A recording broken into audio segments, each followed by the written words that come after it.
Timothy, who wrote the first and second book of Timothy,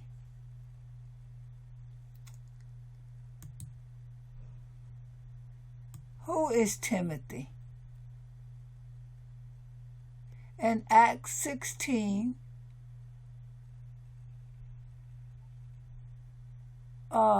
verse 1,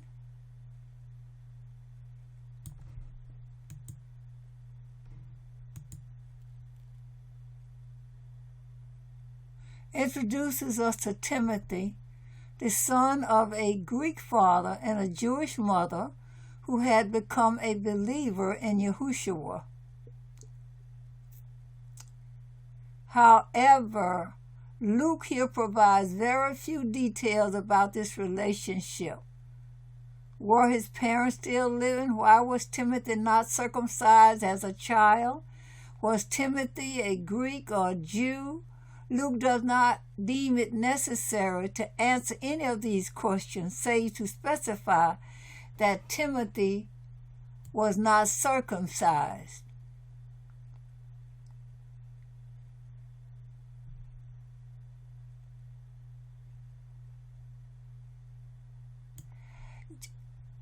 A Jew or a Greek? Jewish traditions developed well after the writing of Acts would clarify that the children of ethnically mixed marriages would be considered Jewish if their mother was Jewish. These later developments cannot be used to understand this passage. What is clear is that Luke never identifies Timothy's ethnicity. We know the ethnicities of his parents, but we only know that Timothy was not circumcised until he met Paul. This suggests that Timothy's identity remains mixed thanks to his parents.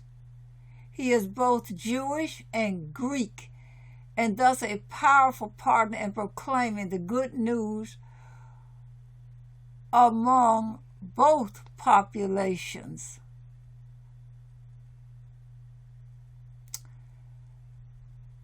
And so we see in this day and age, there are a lot of mixed marriages. And so we can say the same thing. They can proclaim the good news among both populations, the children of mixed marriages. So I thank our Heavenly Father for life and for creating us the way that He has. And so anyway, just want you to think about Timothy, and that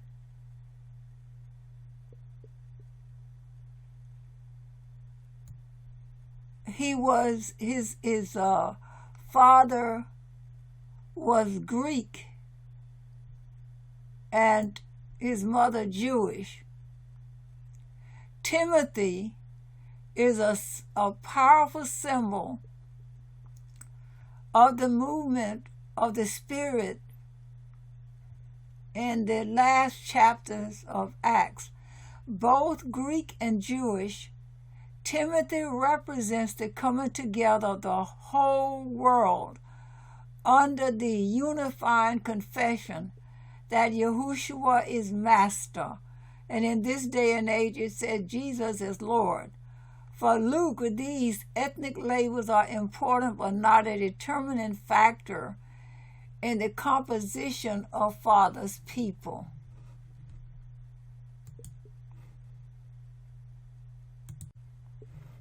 Timothy, the unlikely disciple. From the study in our first lesson, we learned that Timothy's mother, Eunice, was a Jewish and a believer, but Timothy's father was a Greek. We will never know the story behind this relationship. Why did Eunice marry a Greek? Why did this devout Jewish woman get involved with a non-believer? From a 21st century perspective, that doesn't sound like anything that would be a real problem.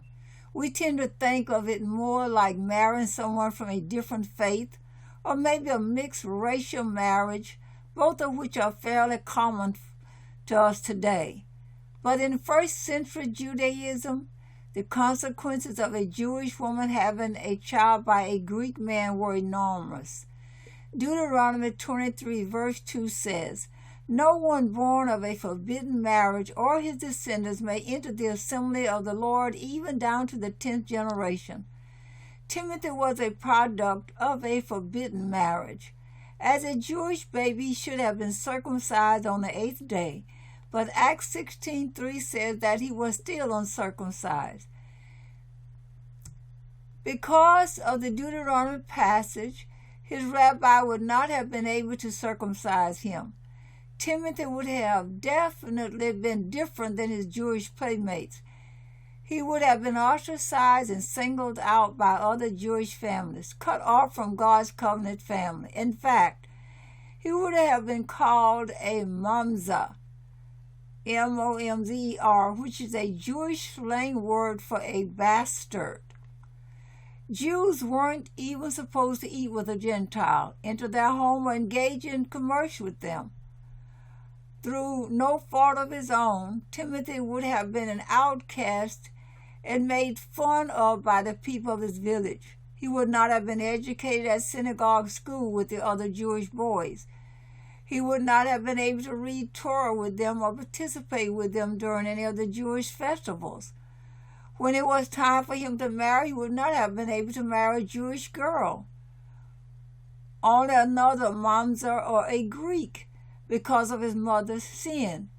Timothy was seemingly destined to be on the outside, looking in for the rest of his life. Somehow, though, Timothy was able to rise above his label of an outcast, as we will see from other references.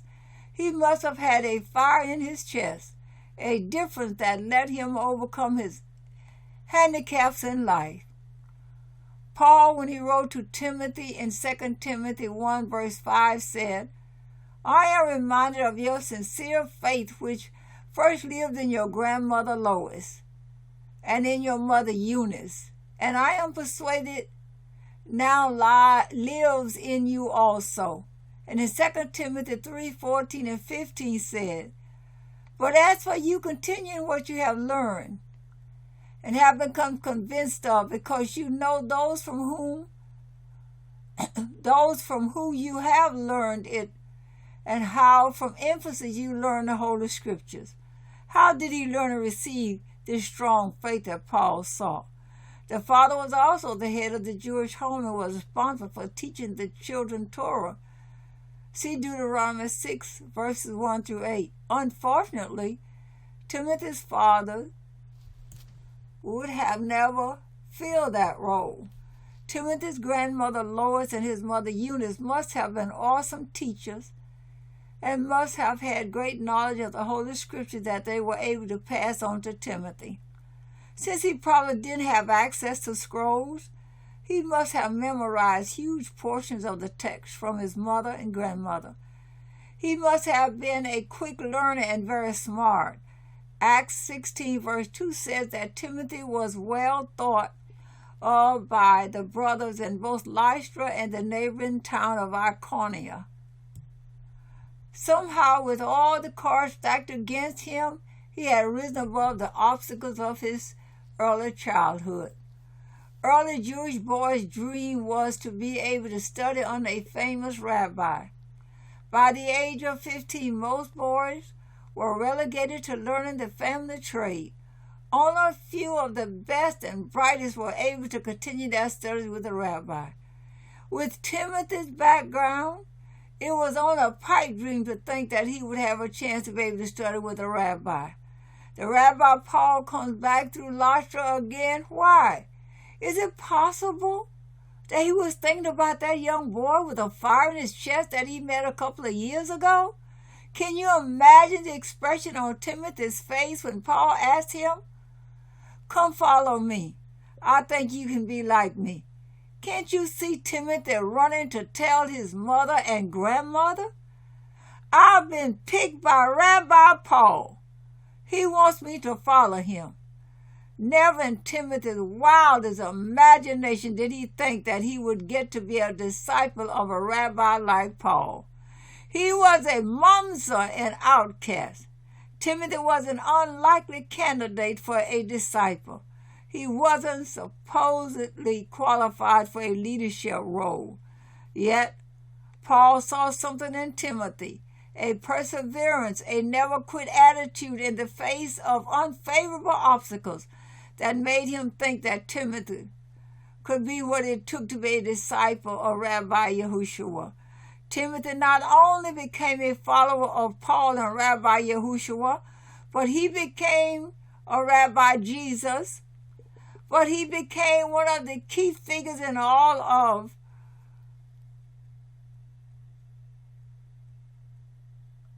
our believing Hebrews. Christianity is what this says. To see what heights Timothy rose to, part of our study will next look at Timothy's life as he attempted to be like his father in the faith, Paul.